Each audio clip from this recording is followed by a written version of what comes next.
Okay, welcome all. My name is Tiffany Lindell, and I'm in EDM 310. And I wanted to introduce my friend Amy Clements. She's a local teacher here in Mobile, and I'm going to interview her and ask her a couple questions today. Hi, Amy. Thank you for joining us today. Thank you. First, I wanted to get you to introduce yourself and tell us a little bit about yourself. Well, my name is Amy Clements. I've been teaching for 7 years. I have taught second grade, I've taught third grade, I've taught fifth grade, and now I'm teaching 8th grade computer applications course. So you taught them all, huh? I have, yeah. Okay, now, how do you use technology in your classroom?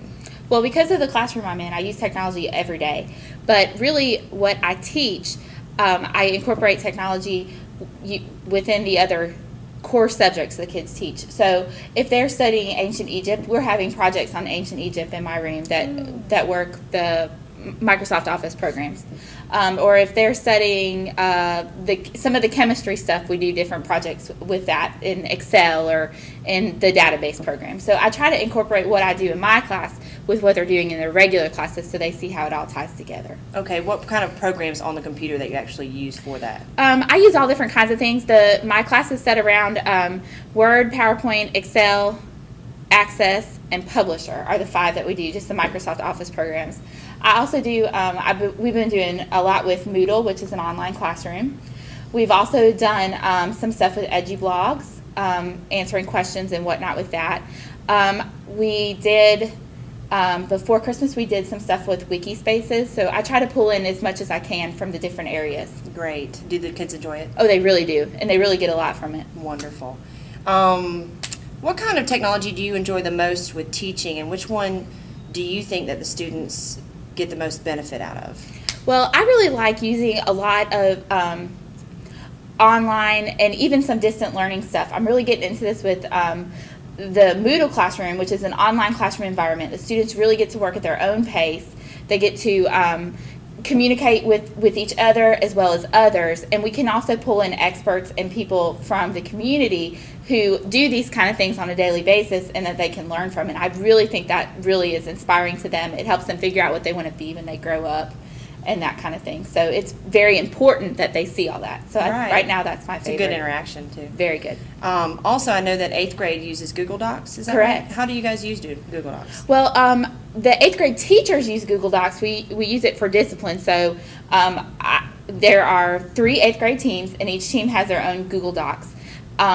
That each teacher has access to that site. And so if somebody, say somebody has problems talking in class, in my class, I would be able to put it on Google Docs, and the next class, oh, look, you had problems talking in Miss Clemens' class too. The teacher can see that right away.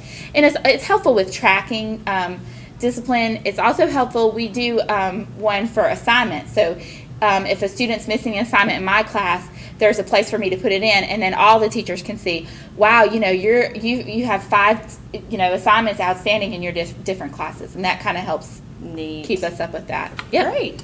One last question for you. Sure. All right. Do you think it's important for a teacher to be technologically literate these upcoming days and for the future as far as technology? Definitely. I think it's very important for teachers to know how to use technology. Our students use it every day, whether we think they do or not, from their cell phones to their Xboxes to just getting online, MySpace, Facebook, chatting. They use it all the time. And there really isn't any job anymore that kids get that they don't use technology with. And I think the way that society's going, we're going to have to be able to communicate with one another, email, webcams, etc. And we're also going to have to, the students are going to have to know how to do that, how to operate that, how to work collaboratively to create these different projects, because this is the way the world's moving. We're moving to more technology aspects in the workplace than ever before. And I think it's very important that our students are at least introduced to all this before they hit the higher education and the workforce. That's what we were discussing in class. It's almost like our students, if we're not literate about it, then they're going to be teaching us more than we'll be teaching them about it. Exactly. And it's okay for them to know more than you on some things, but you need to learn just as they're learning on these different things. I think it's important to be up and up on the latest and greatest tech gadgets that's out there. Right. I'm going to add one more in before we end this show, but I've actually read up on a teacher that actually created a quiz using cell phones, like who can get someone to text them from outside the school the fastest, or even if it's out of the country, it's extra bonus points. What do you Awesome. think about that? I think that's kind of neat. I think it's really neat is it's able to pull something in that our kids do on a daily basis.